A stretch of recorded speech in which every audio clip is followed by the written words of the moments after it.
Hey everyone, I hope you guys are doing good today. So today I have with me Cassie Obinger, and we're going to talk about social media and why it's important for businesses and church and how it could benefit the church. So Cassie, why don't you... Hi, my name is Cassie and I am studying communications at Purdue University Northwest, and I'm concentrating in public relations, which is all about brand reputation. So we do a lot of social media work, and I'm actually in a class right now where I have to run a company's social media. So I guess, yeah, that's why he chose me for this project. Alright, so let's start off with our first question then. So how important do you think social media is for any organization today? I would say that social media is extremely crucial for any organization because nowadays social media is an extension of the company itself to reach those online communities. Today, social media is used by almost every person in the United States or in the world. So for companies to, create relationships with their customers, to, promote like a brand or a product or even themselves, they often have to use social media to target their audiences. So you said you've done some social media work for organizations. So how has you taking on their social media helped them, and what have kind of been the results of that? Well, right now I am taking over a school's social media. So I'm on a few different platforms. I'm on their Facebook, which is really crucial for all like the families and the students to get updates, for things that are happening. I feel like it gives the organization like a pulse. It makes them more humanized. They're allowed to create relationships online and become dependable when it does come to updates or like changes that happen. And then I'm also helping them with their LinkedIn to give them more of like a business presence, to help them if they needed more teachers for upcoming years when others retire, or just to show more than just the school population that they exist and that they're working to better their own organization. So what have been some of your biggest struggles dealing with social media? I'd say some of the biggest struggles would be either staff related, because other people want a say in what's being in like the created content on the social media platforms. I would say just getting engagement with our online community. Sometimes it's hard, and I think lastly is just getting a following, especially if like you have a small school like what I have, or if it's like a new page. That's always really hard to create a following right in the beginning, but it always comes. So what are some ways that you plan to overcome these obstacles?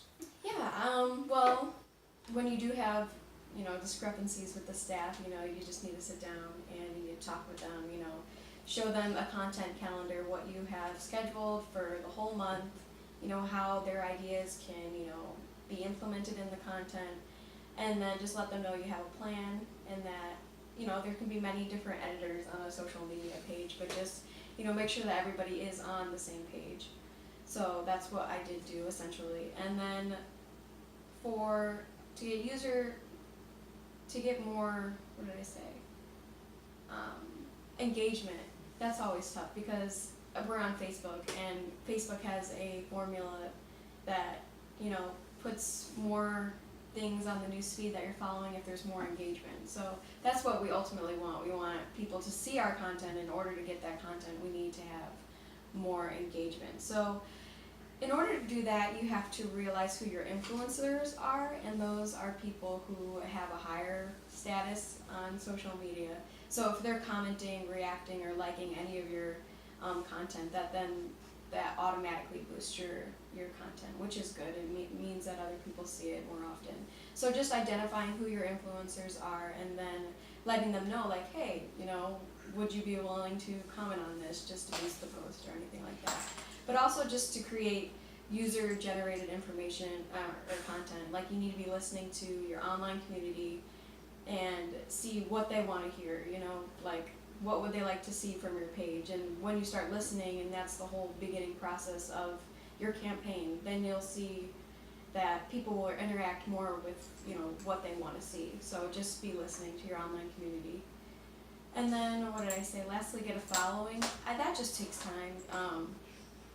Constantly having friends share the page, making sure it's accessible via your website, or just the more people are involved with the school, keeping it,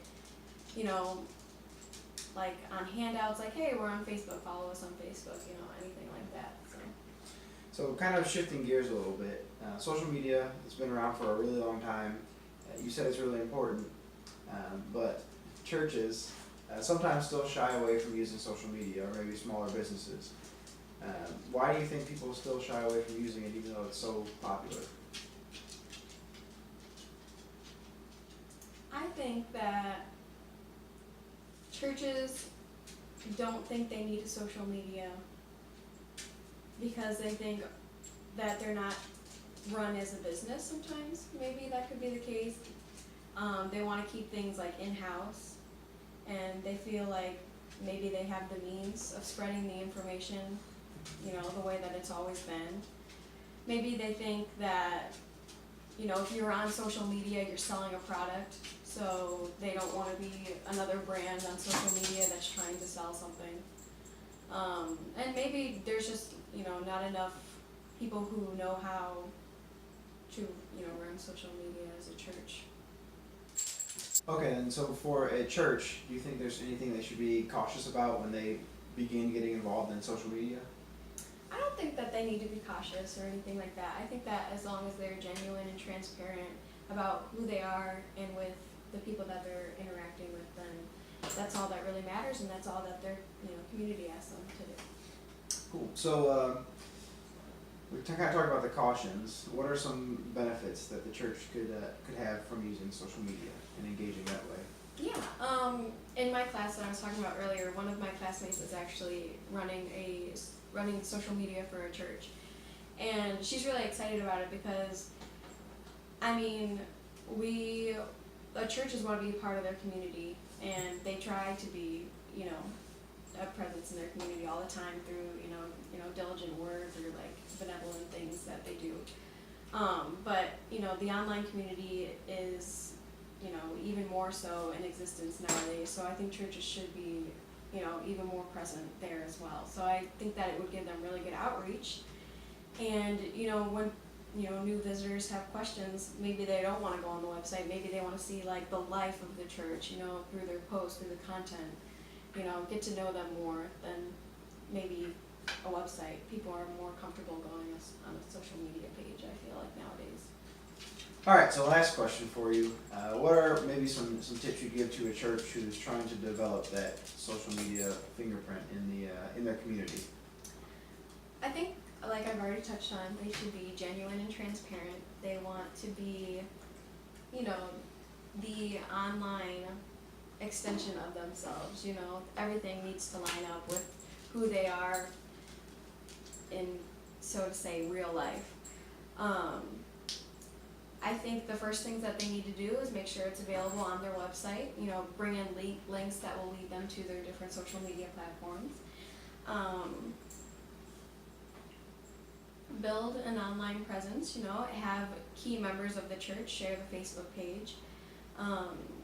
Listen to, the real community that you're in, see what they want to hear, what they want to see, and then also benchmark other churches, see what they're doing, how have they successfully, improved their social media fingerprint, benchmarking is a huge